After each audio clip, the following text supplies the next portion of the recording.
Hello, everyone, and welcome to the Career Coach podcast. Today, we have another amazing guest on the show, and this show is all about uncovering tips and tools from young professionals in their late 20s and their early 30s that can help college students get insights, get experience, get knowledge that can give them guidance along their career journey. I really struggled to get this kind of information when I was in college. I went to Yale, I worked on Wall Street, and now my passion is to help students be successful. And so this show is all about extracting value, extracting insights, and sharing them with you. So grab a pen and paper and take notes, and feel free to get in touch with us afterwards. Enjoy the show. Okay, welcome to another episode of The Career Coach. And today we have a special guest, Dani, who's in New York currently working at Meta as a product manager. Dani went to UPenn, studied mechanical engineering, and we're really excited for her to share her journey with us today. How are you, Dani?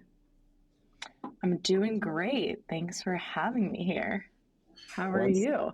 What's the time in New York City and the weather? It's 10 a.m. It is snowing. It's actually pretty dicey out there today. But I made it in. Yeah. So one of the things I struggled with when I lived in New York was the winter. Long, cold, dark, seemingly never ending. But now I live in South Africa where it's sunny and warm. Yeah, lucky you. You remember your time in Cape Town, right? In 2016. Yeah. Such a wonderful place. I dream about it all the time, actually. Great. So Dani was one of the iExperience students doing the user experience design program with IX. Can you maybe, just to start off this podcast, I think a good place to start is always for you to give the listeners a little bit of background. You know, where did you study and what exactly was your journey up until where you are now? So we kind of know exactly who we're talking to and get a sense of that, and then we can move on into different topics. Yeah, sounds good. So like you said, I went to Penn and I studied mechanical engineering, not because I knew anything about engineering or the tech world when I was entering college, but just because I had this sort of entrepreneurial kind of innovative ambition. And, with the very limited knowledge I had of technology, mechanical engineering felt like the logical kind of path there. And I loved math. I loved being creative. So that was really kind of the best fit. And then also, as you mentioned, I did iExperience. That was actually the summer after my freshman year of college. Really had no idea kind of what I wanted to do with mechanical engineering at that point, but was really drawn to the presentation that you gave on campus. And UX design seemed like the most applicable. And I think it was. I think like looking back, actually, that experience was pretty pivotal for me. But we can get to that in a moment. I think actually a lot of what I studied in that UX design class really kind of dovetails into what I do as a product manager at Meta, which is kind of full circle funny. And I love studying about it. Most of the course was focused on software, kind of apps or website development design. And at that time, I was still thinking that I wanted to pursue more traditional mechanical engineering. But it led me to at least lean more into the product design side of mechanical engineering. So kind of like industrial design, physical product design. And that is really what I leaned into for the rest of college. And those were some of my favorite courses, studying product design, design thinking, all of that. And for, I guess, my next internship, kind of after sophomore year, I went down that path of, hey, let me try something that's more hardcore engineering, at least. And I was a quality engineering intern at SharkNinja. And I think that experience was so important because I realized what I did not want to do, which was actually be a mechanical engineer. What I loved about my classes, about UX design, was really thinking about what are we building and why are we building it? And also some of that, like, who are we building for? And I think as an engineer, at least at a larger company, you're going to be really focused on the how do we build something, which is a super important and interesting and challenging problem to solve, but it wasn't what I was necessarily super interested in focusing on. I was more interested in kind of that start of the journey. And I think like during that experience, I kind of just threw all of the things at the wall to see what would stick, and discovered what product management was. I think that was sort of also a little bit lucky. I don't think at that time people were really talking about it super widely. Maybe people still aren't on college campuses because it's not maybe the most common like path out of graduation. But I had some friends who were interning at Microsoft as PMs, and it sounded like kind of what I was looking for. It sounded high level, like you're going to be focusing on the what are you building and the why. And so I decided to give that a shot. And I really enjoyed it. I did. I did a summer internship at Microsoft as a PM, and it was great. But I think when I was graduating college, I wanted to pursue PM, but in a way that was more structured and a little bit more supportive. I think the role is pretty ambiguous, and I wanted to join one of those kind of structured, new grad-esque programs that really teach you how to do your job. And also, I loved being a student. So I think, graduating college, I was like, yes, let's do another sort of kind of, learning program, something that felt a little bit less committal than just like full on joining the workforce. Here's your job forever. And so I joined the RPM program, which is Facebook's rotational product manager program, and really can't say enough good things about that program. I rotated on 3 different teams at the company over the course of 18 months. I worked on Messenger Kids, I worked on Facebook newsfeed ads, I worked on Facebook dating. So really got to experience the full kind of spectrum of products and problems that we solve, I guess now at Meta, but Facebook at the time. And then when I graduated that program, I joined our virtual reality team here at Meta, and that's where I've been ever since. I've worked on a bunch of different products and projects within VR, but yeah, that's where I've been ever since. Happy to go deeper into any of what sounds interesting there. Such a good story, and I can't tell you how similar it is to my own story. I studied mechanical engineering. I thought I wanted to be an engineer. Then I started working on some engineering projects, and I was like, I don't know if I actually want to do this. And I was much more drawn to like the design thinking, design. Those were like my favorite classes as well.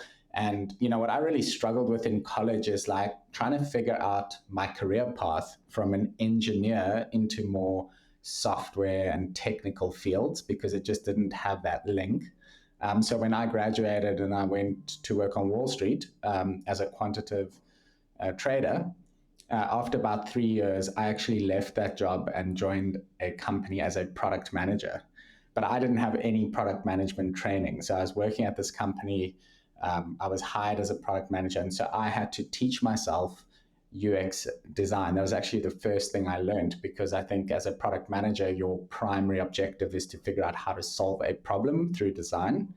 And then I actually taught myself how to code so I could speak to developers. And, I spent 2 years as a product manager. And actually that experience changed my life, because it made me realize that we are not learning the things we should be learning in college. They should have taught us product management as a mechanical engineer. They should have taught us user experience design and coding, etc.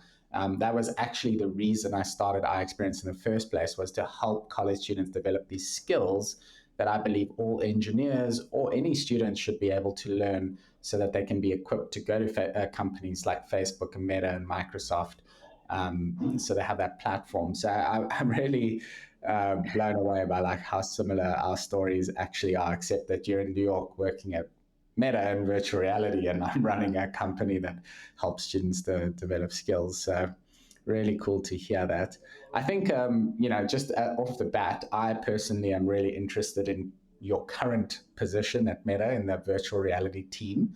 So I'd like to unpack a little bit of like what that looks like. So, maybe starting off describing what is your average day in this division look like? Who do you work with? What do your meetings look like? Try to paint a picture for someone who's just like never been at an office like that or working at a job like that. Yeah, for sure. And that is so awesome. I totally forgot like how many kind of things our paths have had in common. We'll see. Maybe in a few years, I too will be in Cape Town with my own startup. So we'll see. So I actually work specifically like within VR. I work on our social team. So basically, what we're building is the social and communication platform for the MetaQuest devices, which is really, really fun and awesome.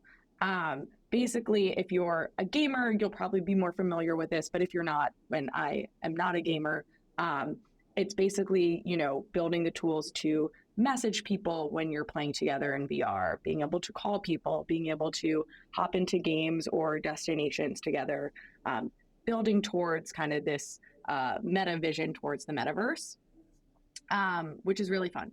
So there are a lot of both interesting technical side challenges for us to solve because we're working on virtual reality. It's still a very nascent kind of space, as well as people problems, because we are trying to like fundamentally solve social interaction problems, which is really also like kind of Meta's strength as well, is figuring out like how do we apply social and sort of the social network capability to a new platform, which is really fun. I'd say this is so cliche. There's no average day, but I'll do my best. Meta is a super collaborative place, which I love, and has been really helpful being someone who is not super, super technical.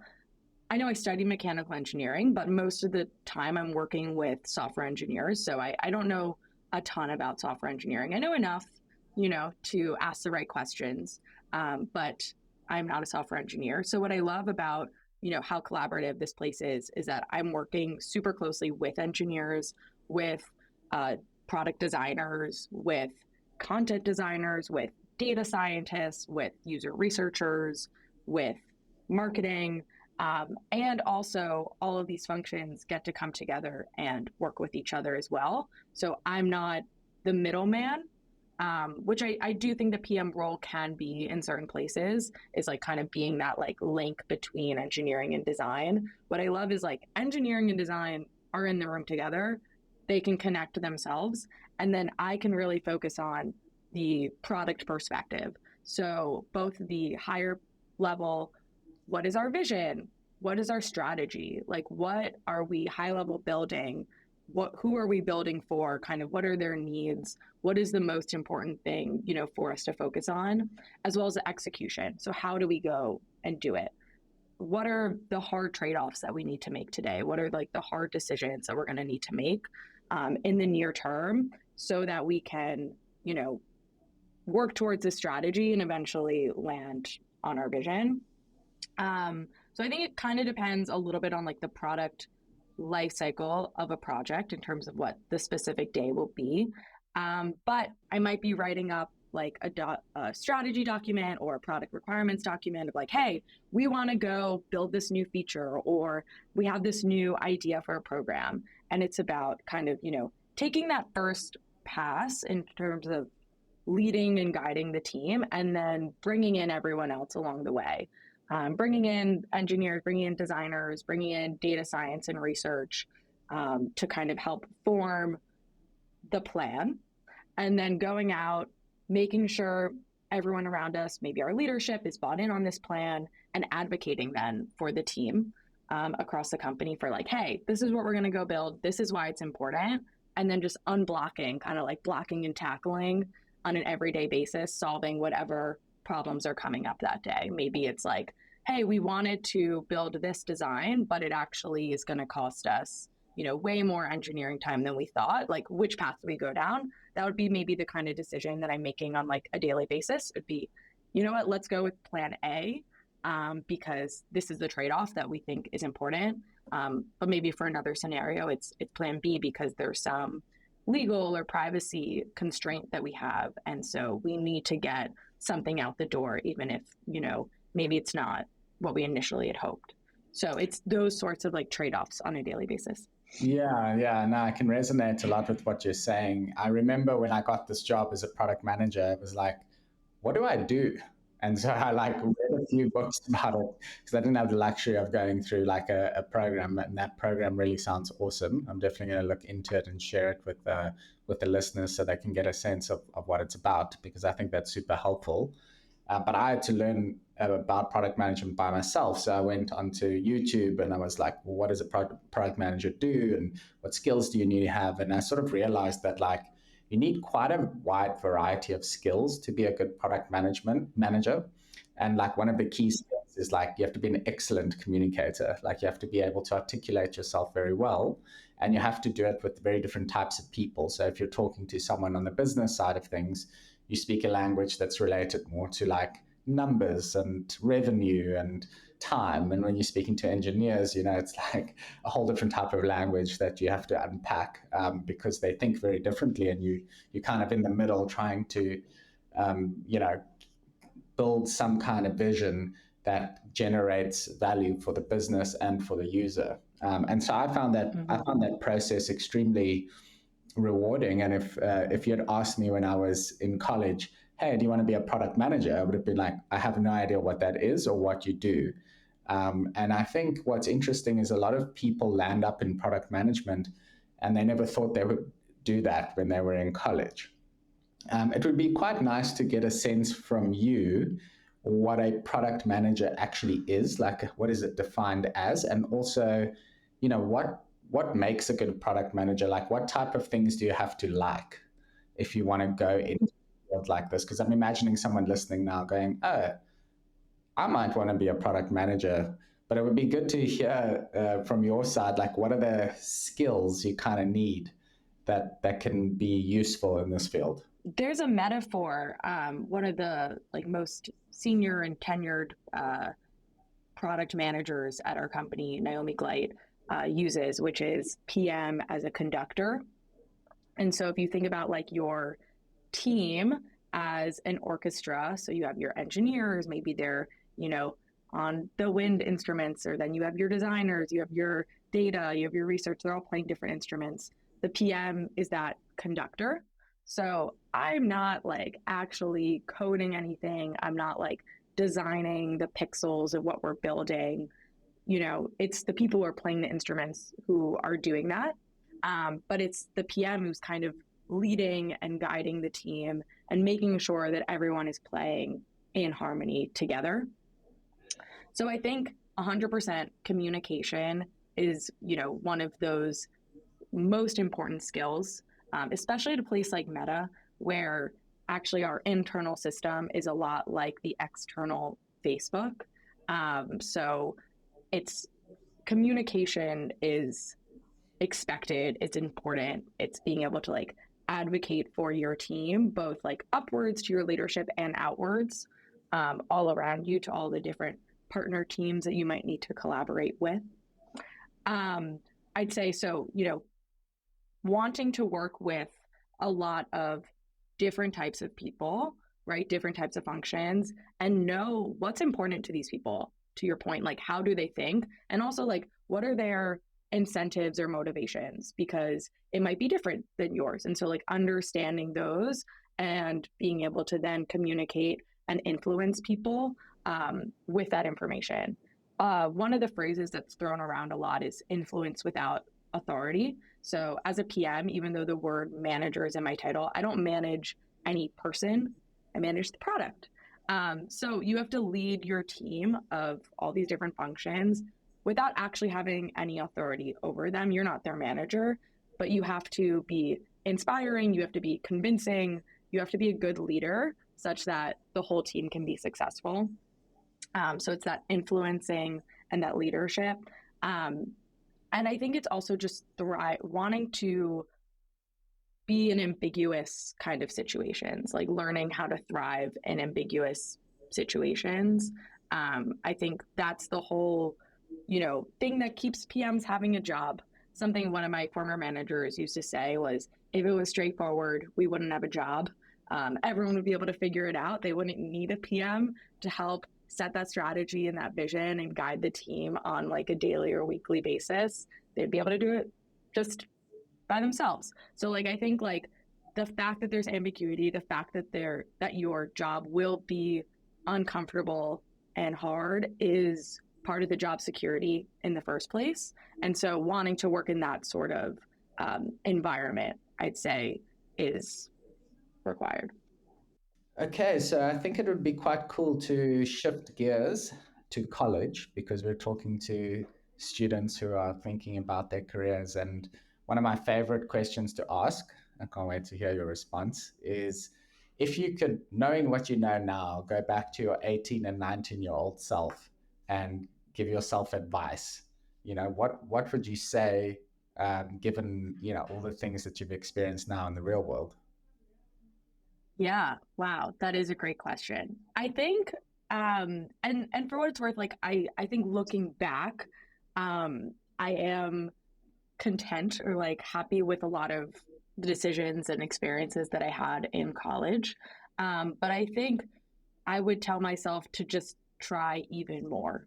I think I did that at certain phases of college, definitely, at the beginning, at the end, somewhat in the middle, of just looking for classes that sounded really interesting or not writing off any experiences. I think it was those like more unique or kind of off the beaten path experiences in college that were the most impactful or pivotal. So, for example, I think that one was huge. I also took a class senior year of college. It was called Literature of Success. And in it, you read all of these different books, sort of, Ben Franklin's autobiography, How to Win Friends and Influence People, Think and Grow Rich, like all these different kind of like through time, like what were the kind of like standards of how to think about, your life and your career. And then at the end of the course, you write a 20-page paper of what does success mean to me. And I took, another class. It was a design thinking class as well. And we did this exercise called Design Your Life. And you kind of think about goal setting.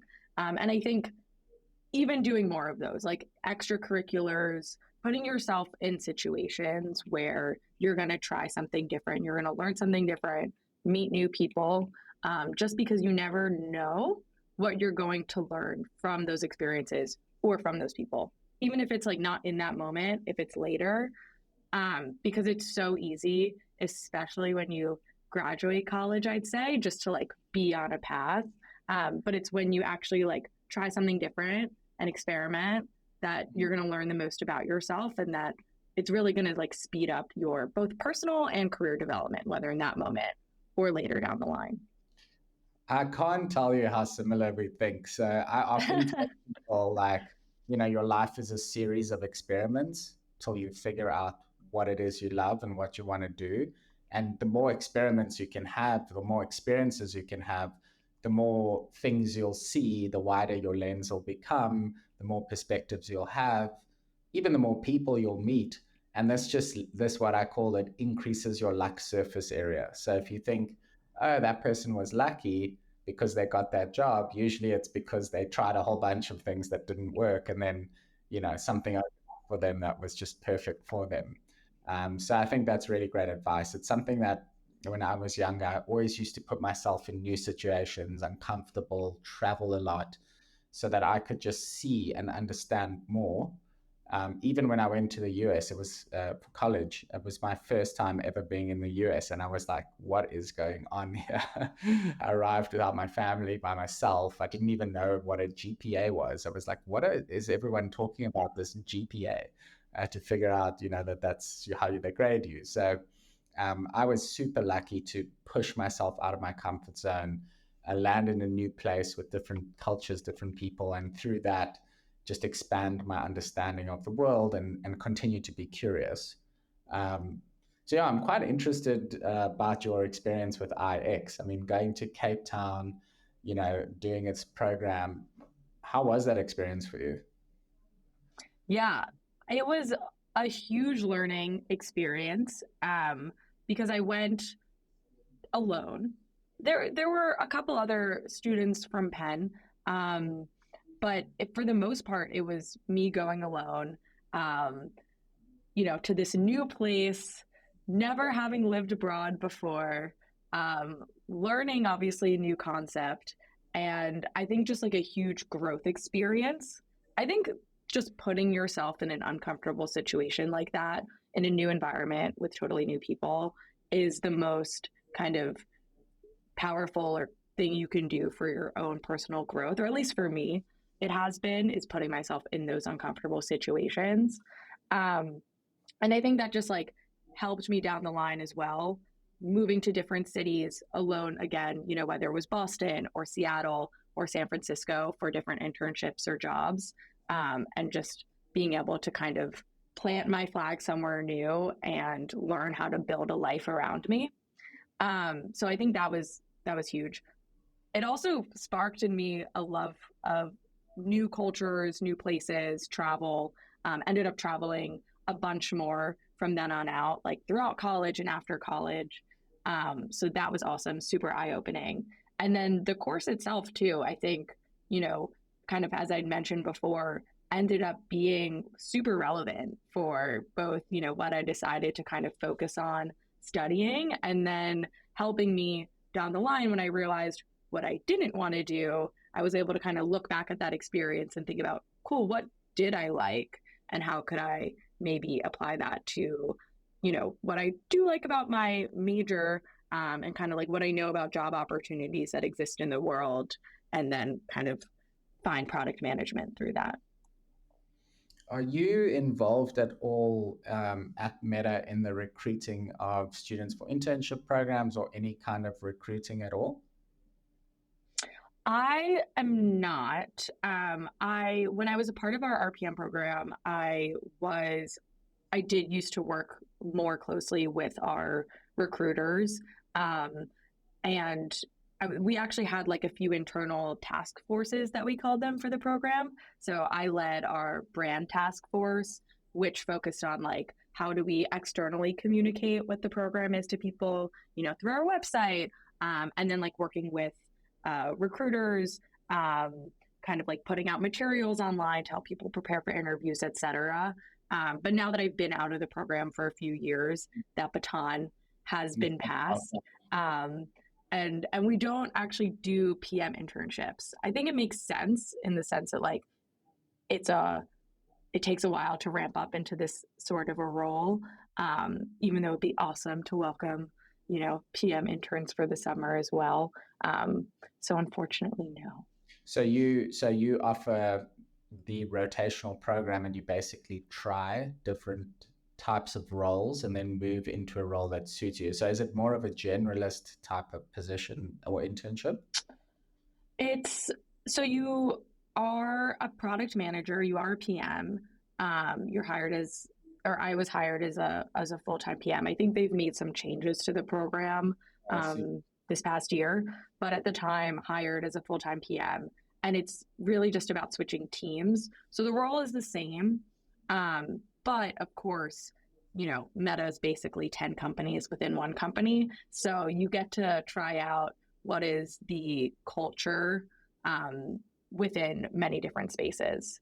And of course, like the problems that you're solving can be very different. Let's say you're on Instagram versus virtual reality versus working on ads. Probably your day-to-day, the activities are going to be the same, the actions, but like how they actually manifest is going to feel very different. Yeah, that's actually a very interesting observation. It is one company, but there's so much going on that you'll be working. Someone's like 500 meters down, and they have a completely different experience to you because they're working on a different product. Um, that's super interesting. I guess, yeah, I was trying to understand, like if someone was going for an interview, even if it was post college, how could they prepare for that? Like, what are some of your own experiences in interviews for jobs that you think got you to the next round or got you through? Because I know a lot of students are nervous for these interviews and they don't really know how to prepare for them, or what should they be doing? Mm-hmm. Totally. I think what helped me the most with product management is having like a genuine interest and passion about the space and being really genuine and wanting to pursue product management and having an interest in the specific products of the companies that I was interviewing with. Um, Obviously interviewing at a place like Facebook at the time, super coveted. Everyone knew what Facebook was, knows Instagram. But when I was interviewing at some smaller places, just by like going deep and showing an interest in them, I think surprised some of my interviewers. They were like, "Oh, you know our product in and out? That's crazy." And those did end up in job offers, which was great. So I do think like just going that extra mile, especially at a place that maybe is a little bit smaller, will go a long way. And I think too, a lot of the product management interview questions are these sort of cases. So like it'll be like a prompt to design something, or maybe it'll be kind of like a deep dive into kind of like metrics or analytics or how are you measuring things. And I think those like product design cases were really fun. Like I enjoyed doing them. Of course, it all takes practice. I did study the product cracking the PM interview at the time, and then like product manager interview. There's like a bunch of books on kind of the specifics of interviewing at these big tech companies. I think there's also Slack forums that you can join and like be matched with people to do mock interviews, which friends of mine did, and were super successful with.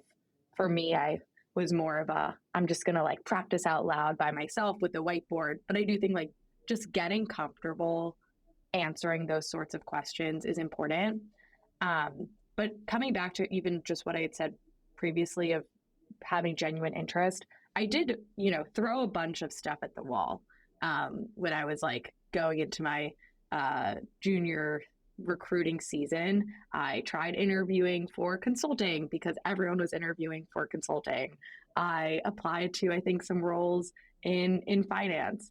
And I think like when I was going through those processes, people would ask, why are you interviewing for these jobs? I didn't have great answers, and I think it shows. But when it came to the PM side of the house, I was able to actually share why I was genuinely interested. And it just made that whole process so much easier. So I would say, like, as hard as it can be to really do some level of self-reflection, to have conviction in like why you want to go down a certain path versus just blindly following what everyone around you is doing. Yeah, no, I agree with that. I like the idea of practicing. I spoke to someone last week who got a job at BCG, and he said, he did 100 cases and his friends did 5, and he got the job. And he was like, the reason I got it was because I really practiced these cases that don't come naturally. I actually had to go over and over them. I had to do practice rounds with my friends, and that made me more comfortable speaking the language. It made me comfortable with being nervous. I actually had a really funny thing happened to me yesterday. I was playing a paddle game. So paddle has become very popular in South Africa. Paddle, I don't know if you played it, but it's kind of like pickleball, but in a glass court, like a little bit like squash. and we were winning, and we were up 5-2, and you have to get to 6 to win, and we had like 6 match points, and we lost in the end. And then my friend Oh messaged me no. like, I wonder why we lost. And I told him, well, I was really nervous, and then I said to him, that's really stupid. I shouldn't have been nervous for this game. And he said, well, actually, it's normal to be nervous. And instead of trying not to be nervous, rather just recognize that you are nervous, but don't let those nerves overcome your response. So when people like Djokovic or top sportsmen, they get nervous in big points, but they don't let those nerves dictate how they respond or behave. They recognize it and are able to manage that stress. So I thought that was interesting. I'm sure that comes up a lot in student interviews, these nerves and feeling like, why am I so nervous? But actually realizing that, even at my age, playing a game of sports, I can still get nervous and make mistakes. So I just thought that was quite interesting. Totally. And it's funny too. I always get nervous presenting, like doing reviews in front of leadership. And I mentioned this to my manager the other week, going into a review. I told him, oh, I'm nervous. And he was so surprised. He was like, you're never nervous. I'm like, I'm always nervous. I guess I've just like gotten comfortable enough with the nerves that no one else around me knows. So I think that is like so true. You can be nervous, but it's that practice that will, hide those nerves in front of other people and let you still be successful. So, I'm imagining that your days are relatively busy and that you work quite a lot. I remember when I was in New York, it's quite a competitive environment. Everyone's working. Um, when it comes to your mental health or your well-being, what do you do in your life to ensure that you're healthy, that you have energy, that you're full of life? Everybody's got a different approach. What is your general approach to well-being? Mm-hmm. Yeah. I think, exercise for me is honestly the biggest thing. I think um, I have been able now, like being in experiences that are stressful, I've actually like physically felt the difference of endorphins. So I do try to exercise like in the mornings, every day before work. But even just like taking a step back of like, is the environment like always stressful?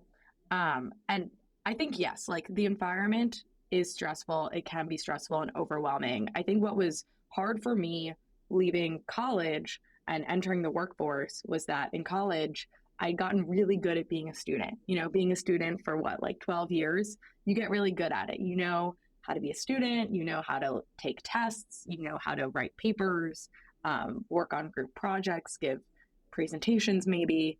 And it's very solo. As a student, it's very individual. And if you fail yourself and not really anyone around you. And I've gotten used to that. And I think going into the workforce, one, it's a totally new skill set. And so not being amazing at it was really hard for me as like a perfectionist. And also now I'm like leading this team. And so if I feel like I'm messing up, it's hard for me as like someone who cares about other people to feel like I'm letting others down. And so I think it was like a mindset shift, one of like, how do I get over this perfectionism and realize that we're all working towards the same goal, right? Like there's no test, there's no like done date. Like the work will continue until we're done. There's not like one specific day we're going to study for and like we get the grade. We're just going to keep going as a team, as an individual, until we hit the point that we're done with this work, and then we're going to move on to another project. And so I think it's like the mindset shift of like the work will continue, the work will always be there. Also, kind of like gives you a little bit of freedom, to make mistakes and to not worry about like every single moment being do or die. You like the expectation is like everyone's learning, everyone's growing, but also at different paces. Everyone's at a different place in their career. Everyone's working towards a different goal in that moment. Some people are trying to push themselves. Some people maybe have a lot going on in their personal lives. And so maybe they're, just trying to take it a little bit lighter and work. And they've gotten really good at what they're doing and they're just going to keep doing that. I think like recognizing that too, and giving yourself some grace that, it's okay to make mistakes and you don't have to be stressed. You don't have to let this take over your life is really important. I think that is what I try to work on. It's always a constant work in progress, is like, this day, this work is not everything in my life. My life is so many more things than just my job, even though, of course, I care a lot about my job and doing well in my career. Yeah, I even have similar experiences myself where I'm like, oh, that didn't work. This is the end of the world.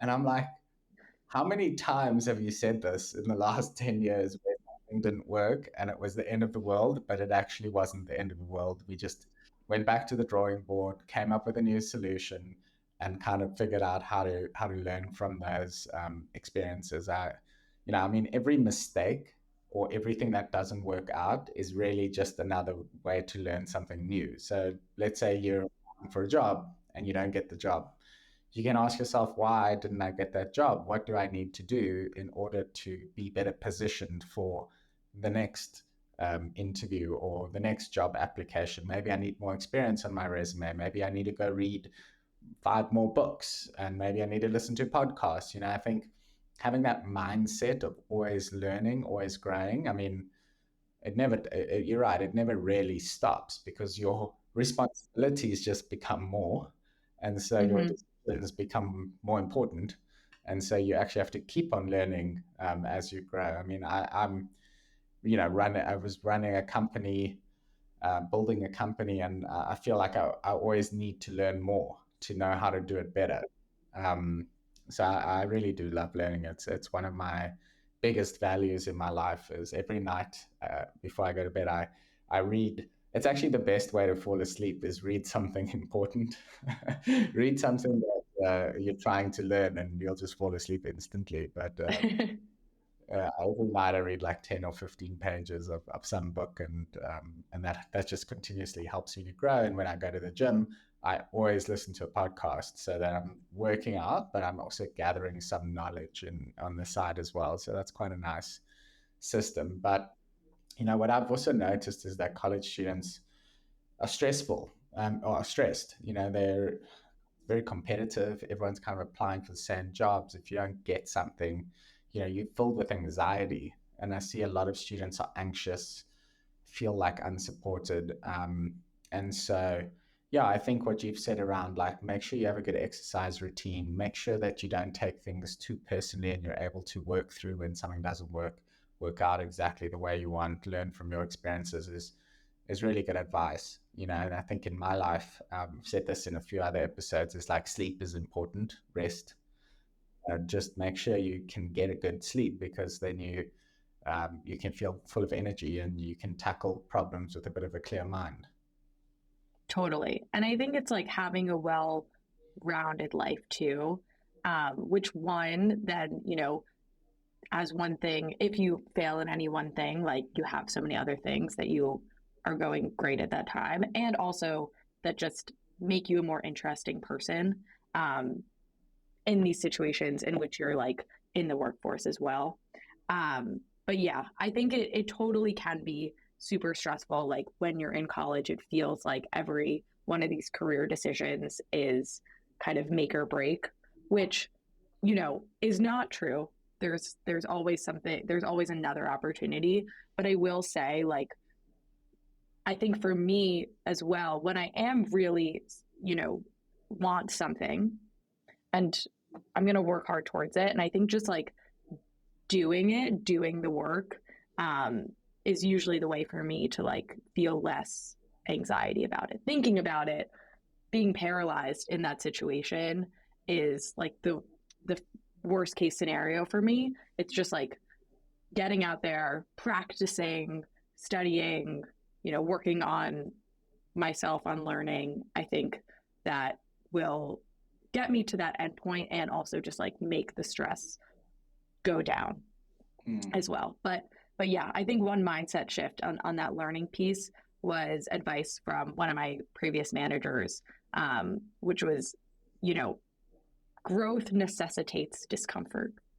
Mm. I think I was like really, complaining to him at the time of like, it's been whatever, 3-4 months on this team and I still feel like uncomfortable in XYZ scenarios. And he's like, great, you're growing. I think it was like that mindset click as well of like, if I want to grow, which I know I do, I also have to get used to just being uncomfortable.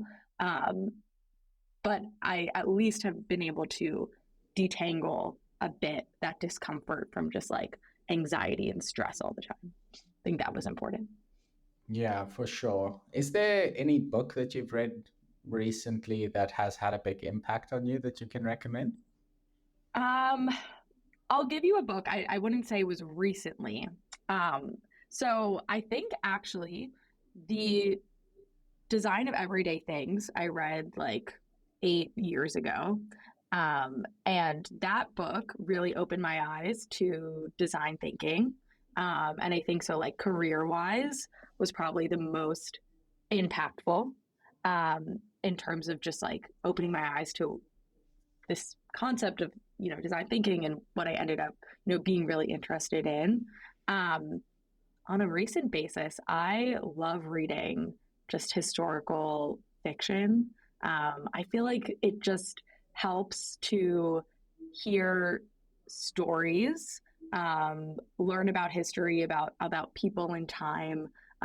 It places a lot of perspective um, on my life, like what's important to me, like what's meaningful, like what are the things that I'm drawn to in this story? Is it the career that they had? Is it the relationships that they had? Is it the hardships they were able to overcome?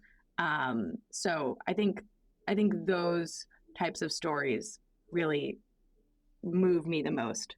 I just read Demon Copperhead. That was a great, great novel. Highly recommend.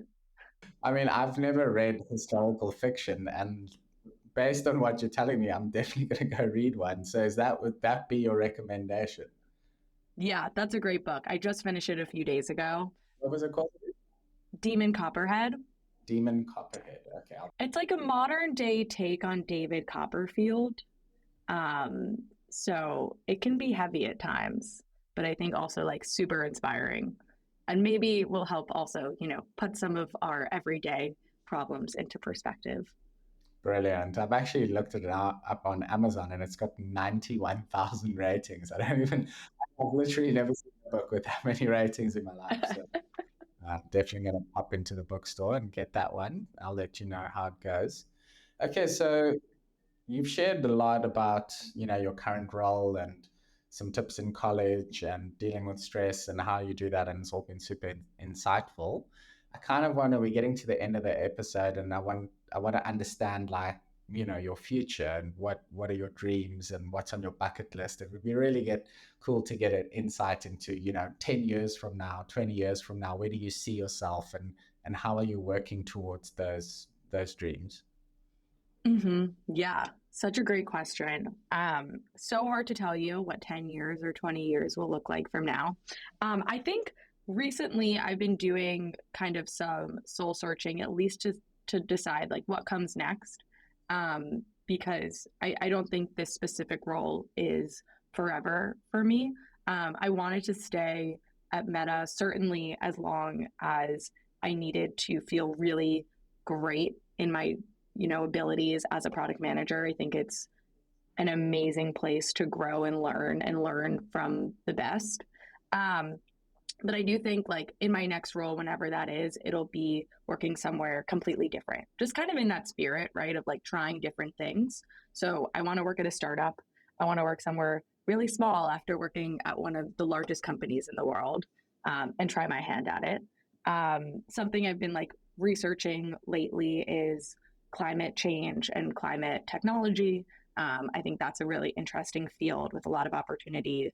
And so, just trying to learn about it. I'm reading books. I just read Bill Gates's book, How to Avoid a Climate Disaster.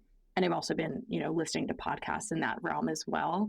Um, just to try to like see, is this an industry that I would like to go work in? And then I think on the personal front, I'd love to live abroad again.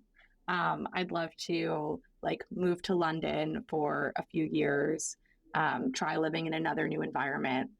I actually just moved to New York a year and a half ago after living in San Francisco for a few years. So not quite ready to leave.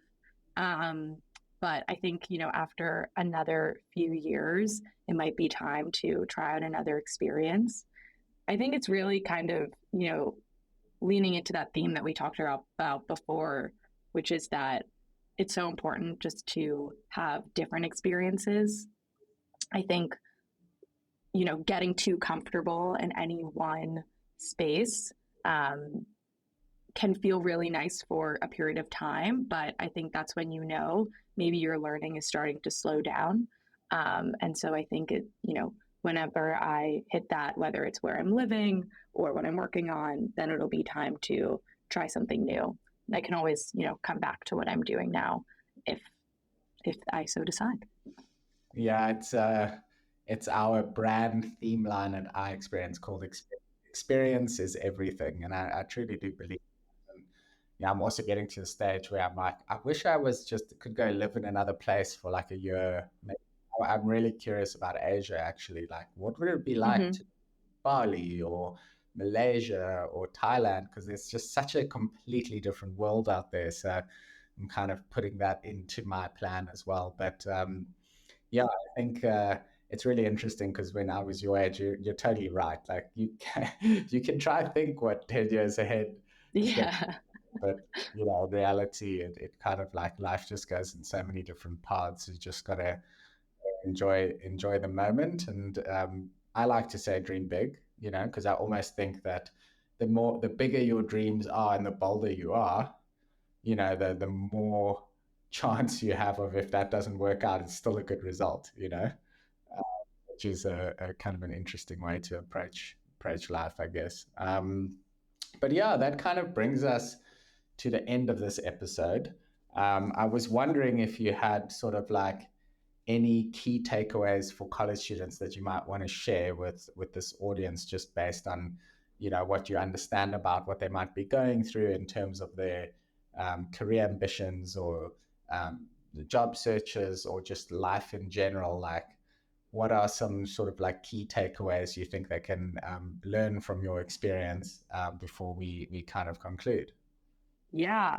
I think maybe a couple things. I think one is, again, to this point of trying out different things, is using college as a sort of test bed, whether it's different internships or different classes, um, to try to get a sense for what you do and don't like. Obviously, your first job out of college, again, is not your forever career, but you have the opportunity to try out a bunch of different skills, and a bunch of different experiences that can help influence both that and future opportunities. And then I think networking, and it's not in the sense of like going to a career fair and just like talking to people, but about, joining clubs or going on trips, taking classes with diverse sets of people. Your peers will be so valuable to you. They'll have experiences that they'll tell you about that you would have never imagined existed, that will open so many doors and ideas for you. And then similarly too, when you're, you know, doing your internships or joining, jobs out of college, people want to help you. They do. They want to help you learn and grow. And so it's really just about making it easy for people to help you. Doing your homework, asking thoughtful questions, following up, putting in that level of effort to make it easy for people to help you, and approaching it really from just like a learning mindset. Yeah, I think the networking tip is crucial, and I spoke a bit about it in our previous podcast. I think Mm-hmm. students feel intimidated to network, especially with people outside of college, people in the working world. And I always say, uh, professionals want to help college students. They've got time to mentor, they've got time for a 15-minute Zoom. If you want to build your network, it's a matter of being proactive about it and taking a sort of consistent approach to asking people for a little bit of time to just ask them about their job. So we actually have built our newsletter. If you subscribe to the newsletter, it's called the Career Coach, but we have a referral system. So if you refer 5 people to the newsletter, you can actually unlock our networking program. So we had one student who was the most incredible networker. She knew exactly how to do it, and she had like had thousands of conversations. And so we said, please, can you create us like a blueprint of how this works? Like, how did you actually do this? And she made like a video course that's, I think, about an hour long with a Notion template on exactly how to network. So if anyone's listening and wants to get access to that, you can easily refer people to the newsletter, and then you get an access code. So I think that's quite a cool little perk of listening to the show. Yeah, everyone should go do that. That sounds awesome. Okay, Danny, do you have any questions for me, by the way? Just thought maybe you might have one. Feel free if you have a question. Anything? Yeah. How did this podcast come to be? Like what has the audience learned so far? I'm so interested. Yeah, so basically, what I realized is like we have 4,000 alumni at our experience. I mean, it's quite a lot. And a lot of them are doing amazing things. It's been like we started the company 10 years ago, but the people who did the program like sort of 10, 9, 8, 7 years ago are doing really great things with their careers, and it's all different. And I personally haven't had time to connect with people and to hear their stories. So I thought I want to connect with our alumni and hear how they're doing. But then I also realized that the content on the web. I listen to a lot of podcasts, and the people I listen to, they're like very successful and they're the best at their field, and it's almost like they're so far away that a college student listening to like Richard Branson talking about entrepreneurship just doesn't relate. And I thought there's nothing for a college student where it's like a young professional who's like 5 or 6 years into their field that can just be relatable and talk about, how did they get there? What did they learn along the way? And, it's just a free flowing conversation about their life. And I thought like if I was a college student and I could have had like a consistent stream of, weekly content where I could just hear different stories. It doesn't, it can be a product manager, it can be someone who's a risk analyst at Credit Suisse, it can be a private equity person, doesn't matter. Every time I hear this, I'm like trying to understand and build more knowledge about what is possible. And so I really want to just create like a stream of content that, empowers students to be able to make great career decisions and inspires them to try different paths that they actually would have never known were possible. Like I'm sure people listening to this episode today would have never thought of management as a career. And now, they're like, oh, wow, I didn't realize that happened. And then go into the website and look at that. Maybe they'll explore some UX design. And next thing, you've changed someone's life just through a conversation. So that's really the intention behind it. And I've actually always wanted to start a podcast as well. So I thought, well, I have this huge network of people who've done this program. It's like the perfect group of people to talk to and to try and develop my skills as a content creator or as a host, which I've never done before. So I'm also enjoying the process of being creative in that way. Yeah, that's so smart. I was thinking about that this morning of, I've only been working for like 4.5 years. I was like, what do I have? What insights do I have? But I do think like when you're in college, it's like, what's person who's taken, 1, 2, maybe 3 steps ahead versus someone who's like 15 steps ahead. So hard to relate to those people. And recency bias is real. So I think this is such a great concept. Excited to like see all the episodes. Great. Okay, well, I'll share it with you when it's live, get your feedback. But I am going to hopefully come to New York soon, and I'd love to grab a lunch and just connect in person. So watch out for maybe a message from me on email. I think that would be really amazing just to, have a coffee and chat. Yeah, that would be awesome. I'd love it. All right. Well, thank you so much. And I'll be in touch soon. Sounds good. Okay. Bye, Erin. Thank you. Bye.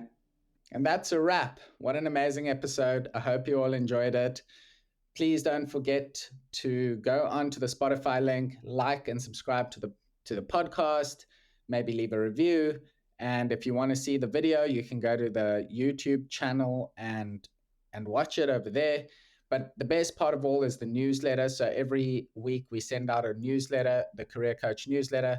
This will give you access to additional information, show notes, tutorials, book reviews. So I highly recommend that you sign up and subscribe to the newsletter. And as always, feel free to get in touch with me on LinkedIn if you have any questions. And see you soon on the next episode.